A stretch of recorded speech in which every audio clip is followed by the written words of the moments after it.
শুভ সকাল সবাইকে। সকালে রান্না করতে চলে আসলাম। আজকে একটা নিরামিষ দিয়ে শুরু করলাম। নিরামিষ বললে ভুল হবে, যারা আমাদের বন্ধু বান্ধব আছেন তারা তো নিরামিষ বলতে বোঝেন যে তরকারিতে কোনো পেঁয়াজ টেয়াজ যাবে না।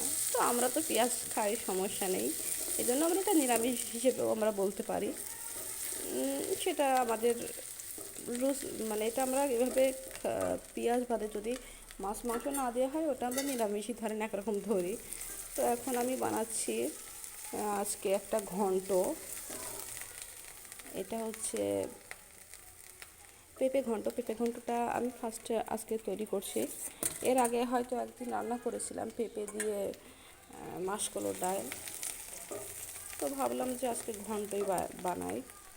তো ফোড়নে শুধু পেঁয়াজ দিয়েছি, আর এখানে পেঁপের ভিতরে যখন আমি এটা সিদ্ধ করতে দিয়েছিলাম তখন হলুদ, লবণ, জিরে এইগুলো দিয়েছিলাম। টোটালে রান্নাটা প্রায় শেষেরই দিকে, তেলে দিলেই মনে করেন যে মোটামুটি হয়ে যাবে।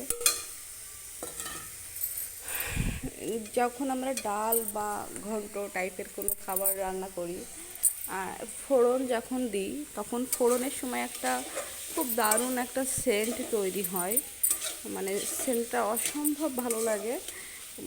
যখন পেঁয়াজ এবং জিরেটা দেওয়া হয় ফোড়নে, খুবই ভালো লাগে, তখন একটা দারুণ একটা সেন্ট আসে, একটা সুগন্ধ আসে।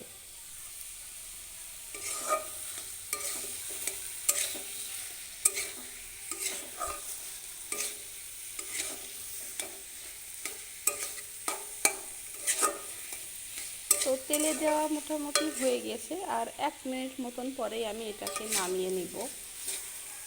তো বন্ধুরা ভালো থাকবেন সবাই, আর রান্নার চ্যানেলটিকে একটু সবাই, চ্যানেল বা পেজ সবাই একটু শেয়ার করবেন, ফলো করবেন, সাবস্ক্রাইব করবেন যে যেখান থেকে দেখবেন। আর অবশ্যই আপনার মূল্যবান মতামতটি জানাবেন।